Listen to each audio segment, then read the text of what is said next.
ஓம் நம சிவாய. ஐந்து கரத்தனை ஆனை முகத்தினை இந்தின் இளம்பெறை போலும் ஏற்றனை நந்தி மகந்தனை ஞான கொழுந்தினை புந்தியில் வைத்தடி போற்றுகின்றேனே.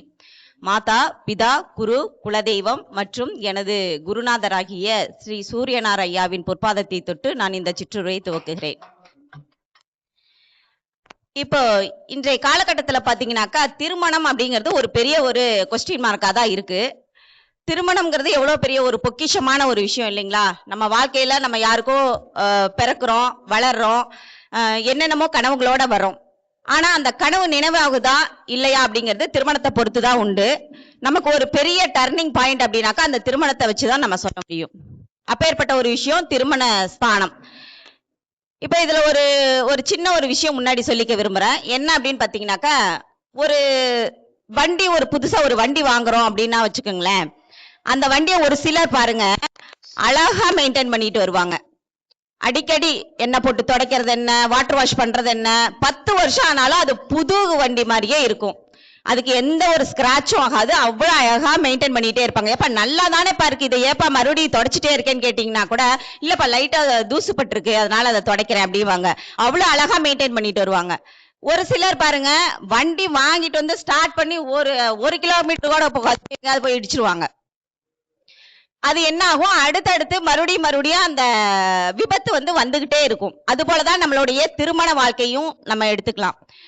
நம்ம திருமண வாழ்க்கை ரொம்ப கேர்ஃபுல்லா கொண்டுட்டு போகணும். நம்மளோட ஒய்ஃப் தானே, நம்மளோட ஹஸ்பண்ட் தானே, நம்ம வீட்டுக்காரங்க தானே அப்படின்னு சொல்லிட்டு நம்ம ஒரு அலட்சியம் பண்றது அந்த ஒரு உறவை ரொம்ப ஒரு கஷ்டப்படுத்திரும் அப்படிங்கிறத நம்ம எடுத்துக்கலாம். அப்ப யாருக்கெல்லாம் எப்படிப்பட்ட அமைப்புகள் இருந்தா திருமண வாழ்க்கை நல்லா இருக்கும் அப்படிங்கிறத பார்த்தோம்னாக்க, நமக்கு ஜாதகத்துல களத்திர காரகன் அப்படின்னு சொல்லக்கூடியவர் சுக்கிர பகவான். ஆணா இருந்தாலும் சரி பெண்ணா இருந்தாலும் சரி. அப்ப நம்மளுடைய ஜாதகத்துல சுக்கிரன் நல்லா இருக்கணும் அப்படிங்கறத முதல் பாயிண்டா நம்ம எடுத்துக்கணும். சுக்கிரன் நல்லா இருந்தாதான் திருமண வாழ்க்கை இனிக்கும். அது ஒரு சிறப்பான ஒரு அம்சம் அப்படிங்கறத நம்ம சொல்லலாம். அதுக்கு அடுத்தபடியா பாத்தீங்க அப்படின்னாக்கா, நம்மளுடைய ஜாதகத்துல களத்திர காரகன் அப்படின்னு ஒருத்தர் இருப்பாரு. அவரும் நல்லா இருக்கணும். நல்லா இருக்கணும்னா எப்படி? ஆட்சி பெற்று உச்சம் பெற்று நட்போட இருக்கக்கூடிய நிலைமையில இருக்கும் பொழுது அவருக்கு அந்த திருமண ஸ்தானம் நல்லா இருக்கு அப்படிங்கறத எடுத்துக்கலாம்.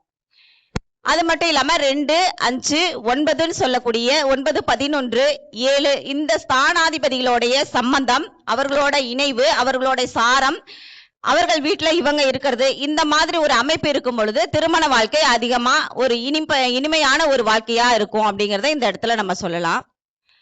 இப்ப யாரோட இந்த 7ஆம் அதிபதி கனெக்ஷன் ஆகக்கூடாது அப்படின்னு பாத்தீங்கன்னாக்கா, 7ஆம் அதிபதி முதல்ல ராகு கேது சாரம் வாங்கவே கூடாது. அப்படி ராகு கேது சாரம் வாங்கி இருந்தாலும் அவர் 3, 6, 8, 12ன்னு சொல்லக்கூடிய மறைவு ஸ்தானத்துல இருந்தது அப்படின்னாக்கா அவங்களுக்கு முதல் தாரம் நிக்கவே நிக்காதுன்னு சொல்லுங்க. அது கரெக்டா இருக்கும். இப்ப 7ஆம் அதிபதி ராகு கேது சாரம் வாங்கக்கூடாது. அப்படி ராகு கேது சாரம் வாங்கி மறைவு ஸ்தானங்களுக்கு போகக்கூடாது. அதுக்கு அடுத்தபடியாக 6, 8, 12க்கு அதிபதிகளுடைய சேர்க்கை, பார்வை, பரிவர்த்தனை, அதோட இல்லாம சாரம், இது எதுவுமே அவங்க வாங்கக்கூடாது.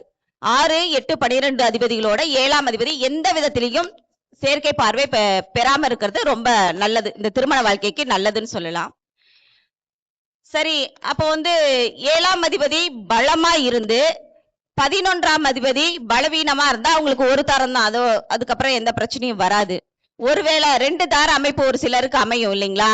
அப்ப அவங்களுக்கு எப்படி இருக்கும் அப்படின்னு பாத்தீங்கன்னா, 7ஆம் அதிபதி பலம் குறைந்து 11ஆம் அதிபதி பலமா இருந்தாரு அப்படின்னாக்கா, 7ஆம் அதிபதி வீக் ஆயிட்டாரு, 11ஆம் அதிபதி பலமா இருக்கிறாருன்னா என்ன ஆகும்? ஆல்ரெடி அவங்களுக்கு 2ஆம் தாரம் தான் ரொம்ப ஸ்ட்ராங்கா இருக்காங்க அப்படிங்கறத நம்ம சொல்லலாம். அப்ப இவங்களுக்கு 2 தார அமைப்பு கொடுத்துரும் அப்படிங்கறத இந்த இடத்துல நம்ம சொல்லணும். இப்ப எந்த ஒரு பாவமா இருந்தாலும் சரி, 2, 5, 7, 9, 11 ஸ்தானாதிபதிகளுடைய திசையோ அல்லது கோச்சாரத்துல குரு பகவான் அந்த இடத்துல பார்க்கும் பொழுது நமக்கு திருமணம் நடக்கும் அப்படிங்கிறது நம்ம ஜோதிடர்கள் எல்லாத்துக்கும் தெரிஞ்ச விஷயம் தான். அது உண்மைதான். பட் இருந்தாலும் இன்னொரு பாயிண்ட் ஒண்ணு அதோட சேர்த்துக்குங்க. குரு பகவான் மன்னிக்கணும், ராகுவின் சம்பந்தம் இல்லாம ஒருத்தருக்கு திருமணம் நடக்கவே நடக்காது. ஒண்ணு ராகுவோடைய திசையிலையோ ராகுவோடைய புத்தியிலையோ அந்தரம் சூட்சமம் ஏதாவது ஒரு விதத்துல ராகு கனெக்ட் ஆகல அப்படின்னாக்கா அவங்களுக்கு திருமணம் ஆகாது. அல்லது திசா புத்தி நடத்தக்கூடிய கிரகம் ராகு சாரத்துல இருந்தா கூட அது நம்ம ஏத்துக்கலாம். காரணம் என்ன அப்படின்னு பாத்தீங்கன்னாக்கா, காலச்சக்கரத்துக்கு 3, 7-11 சொல்லக்கூடியதா காம திரிகோணம். அந்த திரிகோணம் செயல்படும் பொழுதுதான் நமக்கு திருமணம் அமையும். அந்த இடத்துலதான் ராகுவுடைய முழு நட்சத்திரமும் இருக்கு. அப்ப ராகு இல்ல அப்படின்னாக்கா ஒருத்தருக்கு திருமணம் நடக்காது அப்படிங்கறத நம்ம இந்த இடத்துல சொல்லலாம். அப்புறம் இன்னும் ஒரு விஷயம் மட்டும் சொல்லிக்கிறேன். என்னன்னு கேட்டீங்கன்னாக்கா இப்போ ஒரு வருஷத்துக்கு முன்னாடி ஜாதகம் பார்க்க வந்தாங்க. ஒரே நாள்ல பிறந்தவங்க 2 ஆண் மகன் வந்தாங்க. அதுல பாத்தீங்கன்னாக்க ஒரு 2 மணி நேரம் வித்தியாசம் தான், லக்னம் மட்டும்தான் மாறி இருக்கு. அதுல ஒருத்தர் கல்யாணம் ஆகி 2 பையன் இருக்காங்க. அவங்க 2 பேருமே அடுத்தடுத்து ஒருத்தர் ஜாதகம் பார்த்து முடிக்கிறாங்க, 2வது அவங்க ஜாதகம் பார்க்க வராங்க. ஆனா ஒரே நாள்ல பிறந்தவங்க, வேற வேற ஆளுங்க தான், ஒரு குடும்பத்துல உள்ளவங்க இல்ல. பாத்தீங்கன்னா 2 பேத்தையும் பார்க்கல ஒரு சாயலா தான் தெரியுது. எப்படின்னா அவரும் பார்க்கல கொஞ்சம் அந்த அழுக்கு சட்டை போட்டுட்டு வேலை செய்வாங்கல்ல, அந்த மாதிரி தோற்றத்துல தான் இருக்காரு. இவரும் அதே மாதிரி தான் இருக்கிறாரு. இவரும் சேவிங் பண்ணல, கொஞ்சம் கரடு முரடா தான் இருக்காரு. அவரும் அப்படிதான் இருக்கிறாரு. ஜாதகம் பார்த்து முடிச்சவர் கல்யாணம் ஆகி 2 குழந்தையோட இருக்கிறாரு. ஜாதகம் பார்க்க வந்தவர் கல்யாணமே ஆகல. ஆனா ஒரே நாள், ஒரே வருஷம், ஒரே மாசத்துல பிறந்தவங்க தான். ஒரு லக்னம் மட்டும்தான் மாறி இருக்கு. இவரை பார்க்கையில பாத்தீங்கன்னாக்கா நான் சம்பாரிச்சு என்ன பண்ண போறேன், எனக்கு யார் இருக்கா, எனக்கு மனைவி இருக்காங்களா, குழந்தை இருக்கா, குட்டி இருக்கா, நான் யாருக்காக சம்பாதிக்க போறேன்ற பெட்ஸ்ல இவர் சேவிங் பண்ணாம அப்படியே சுத்துறாரு. இவரு தான் பெத்த குழந்தைக்காகவும் மனைவிக்காகவும் வேலை வெட்டிக்கு போய் சேவிங் பண்ண கூட நேரம் இல்லாம வேலைக்கு வெட்டிக்கு போயிட்டு இருக்கிறாரு. பாத்தீங்களா? அப்ப ஒரே நாள்ல பிறந்தவங்களுக்கு எப்படி பலாபலன்கள் மாறுது பாத்தீங்களா? அதாவது இவருக்கு 12வது படிக்கிற அளவுக்கு ஒரு பையன் இருக்காரு, 9வது படிக்கிற அளவுக்கு ஒரு பையன் இருக்காரு, மொத்தம் 2 குழந்தைகளை இவர் பெற்றிருக்கிறாரு. இவருக்கு கல்யாணமே ஆகல. இப்ப இந்த அளவுக்கு கல்யாணமே இவ்வளோ நாள் கல்யாணம் ஆகாத அளவுக்கு ஒருத்தருக்கு அமைப்பு இருக்கணும் அப்படின்னாக்கா அந்த ஜாதகம் எப்படி இருக்கும் அப்படிங்கிறத இப்ப பார்க்கலாம். இப்ப நான் ஒரு ஜாதகம் சொல்றேன், அதை போட்டு பாருங்க. அதாவது 31/7/1988 பிறந்த ஒரு பெண். இது ஒரு பெண்ணுடைய ஜாதகம். 31/7/1988 பிறந்திருக்காங்க. 6:15 AM காலையில பிறந்திருக்காங்க. கரூர் மாவட்டமே போட்டுக்குங்க. இவங்களுக்கு பாத்தீங்க அப்படின்னாக்க லக்னம் கடக லக்னம். லக்னத்துல சூரியன் புதன் 2 பேர் இருக்காங்க. 2ஆம் இடத்துல கேது பகவான் அமர்ந்திருக்கிறாரு. 6ஆம் இடத்துல சனி பகவான் அமர்ந்திருக்கிறாரு. 8ஆம் இடம் என்று சொல்லக்கூடிய இடத்துல ராகு சந்திரன். 9ஆம் இடத்துல செவ்வாய். 11ஆம் இடத்துல குரு பகவான். 12ஆம் இடத்துல சுக்கிரன். இதுதான் அவங்களோட கிரக அமைப்பு. இவங்க பிறந்தது ராகு திசை 6 வருஷம் சம்திங்ல பிறந்திருக்காங்க. இப்ப சனி திசையில சுக்கிர புத்தி ஓடிட்டு இருக்கு. இப்ப பாருங்க, இவங்களுக்கு 7க்கு அதிபதி அப்படின்னு சொல்லக்கூடியவர் யாருன்னு பாருங்க, சனி பகவான். அவர் 6ஆம் இடத்துல உட்கார்ந்து இருக்கிறார். அவர் 8ஆம் அதிபதியாகவும் இவருக்கு இருப்பார். 7, 8க்கு அதிபதி சனி பகவான் 6ஆம் இடத்துல உட்கார்ந்து அவரு கேது சாரம் வாங்கிட்டாரு. அப்போ இவங்களுக்கு திருமணம் தடையா? 8ஆம் அதிபதியோட சேர்ந்ததுனால திருமணம் தடை அப்படிங்கிறது இந்த இடத்துல வருதுங்களா? 7ஆம் அதிபதி 8ஆம் அதிபதியோட ஸ்ட்ராங்கா சம்பந்தமே படக்கூடாது. அது மட்டும் இல்லாம அவர் 6ஆம் இடத்துலயும் போய் உட்காந்துட்டாரு. அப்ப 6, 7, 8 இந்த 3 பாவமும் சேர்ந்து இருக்கும் போது அவங்களுக்கு திருமண வாழ்க்கை, திருமணங்கிறது அமையறது ரொம்ப பெரிய கஷ்டம். அப்படி அமைஞ்சாலும் அது கண்டிப்பா டைவர்ஸ்ல போய் முடிஞ்சிடும் அப்படின்னு சொல்லலாம். சரி, 7ஆம் இடம் இதா இருக்கு. சரி, குடும்பஸ்தானத்தை பார்க்கலாம்ல. ஏன்னா இங்க கல்யாணம் ஆனதா குடும்பம் அமையும். பட் இருந்தாலும் குடும்பம், குழந்தை, அந்த ஸ்தானம் ஓரளவுக்கு நல்லா இருக்கான்னு பார்த்தா தானே இதை கன்ஃபார்ம் பண்ண முடியும். 2ஆம் இடத்துல பாருங்க கேது பகவான் அமர்ந்திருக்கிறாரு. அப்ப குடும்பம் அமையறதுல தடை வந்துருச்சுங்களா? அதுக்கு அடுத்தபடியா பாருங்க 5ங்கிறது குழந்தையை குடிக்கக்கூடிய ஸ்தானம். 5, 10க்கு அதிபதியா இருக்கக்கூடியவர் செவ்வாய். அவர் பாருங்க சனிசாரம் வாங்கி இருக்கிறார்.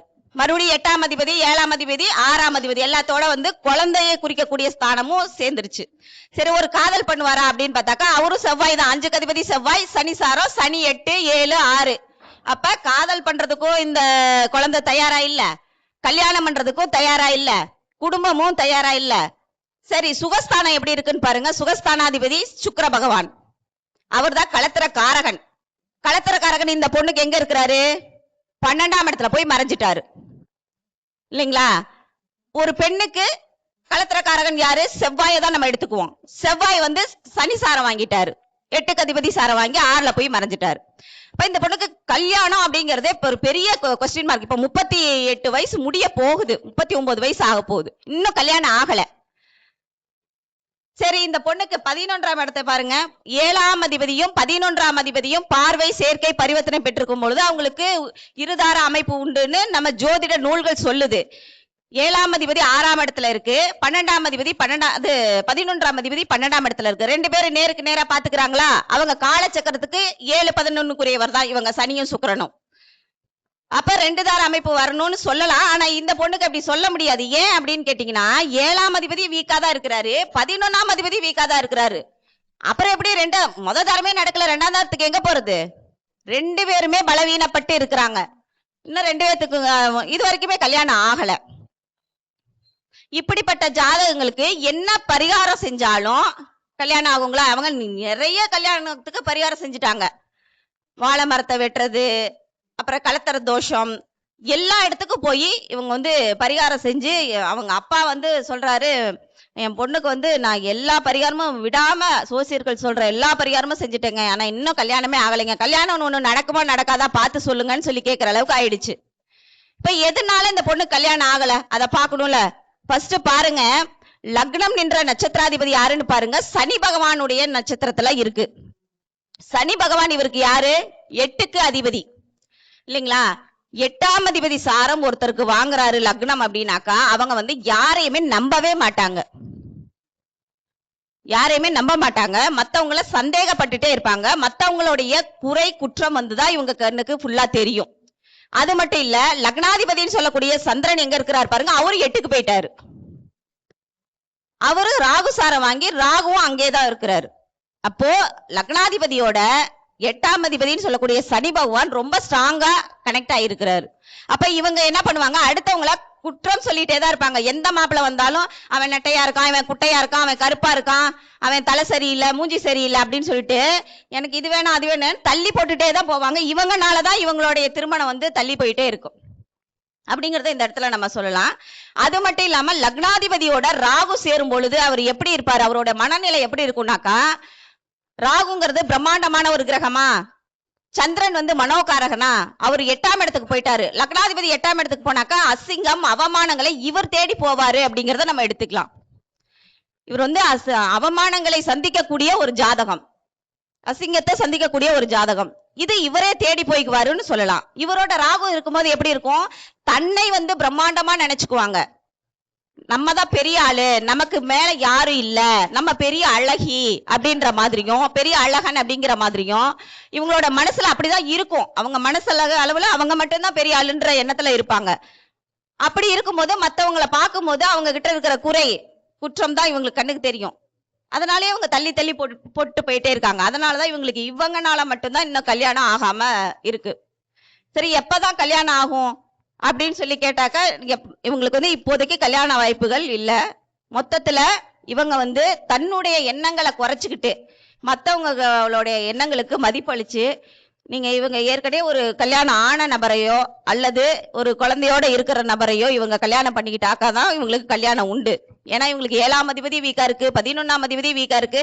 அப்ப சனி பகவான் 7ஆம் அதிபதியா இருக்கிறதுனால இவர் ஒரு குற்றமுள்ள ஒருத்தரை கல்யாணம் பண்ணிக்கிறது ரொம்ப நல்லது. ஆனா இவங்களுக்கு அது பிடிக்காது. மத்தவங்களை பார்க்கும்போது அசிங்கமா தான் இவங்க நினைப்பாங்க.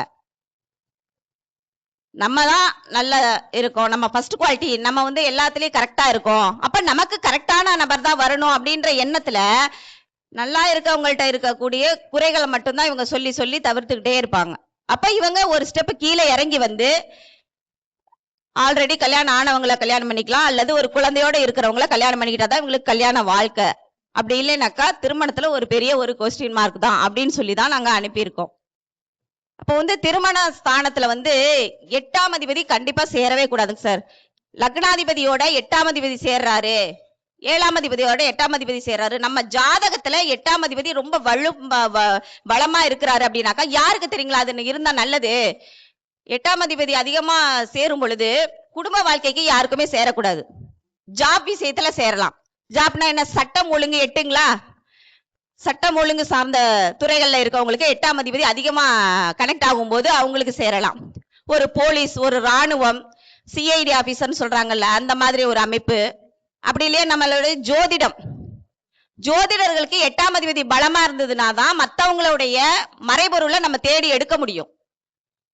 பாருங்க இப்ப வந்து நம்ம நிறைய ஜோதிடர்கள் இருக்கோம். ஒரு சிலர் வந்து நல்ல பலனையே சொல்லிட்டு இருப்பாங்க. உனக்கு கல்யாணம் ஆகும், குழந்தை பிறக்கும், உனக்கு வந்து வீடு வாங்குவ, வாசம் வாங்குவ, நீ ரொம்ப சுபிட்சமா இருப்ப அப்படின்னு சொல்லுவாங்க. ஒரு சிலர் பாத்தீங்கன்னாக்கா நீ அடிபட்டு போயிருவ, அது ஆயிரும், இது ஆயிரும், வீடு இடிஞ்சு போயிரும் அப்படின்னு சொல்லிட்டே இருப்பாங்க.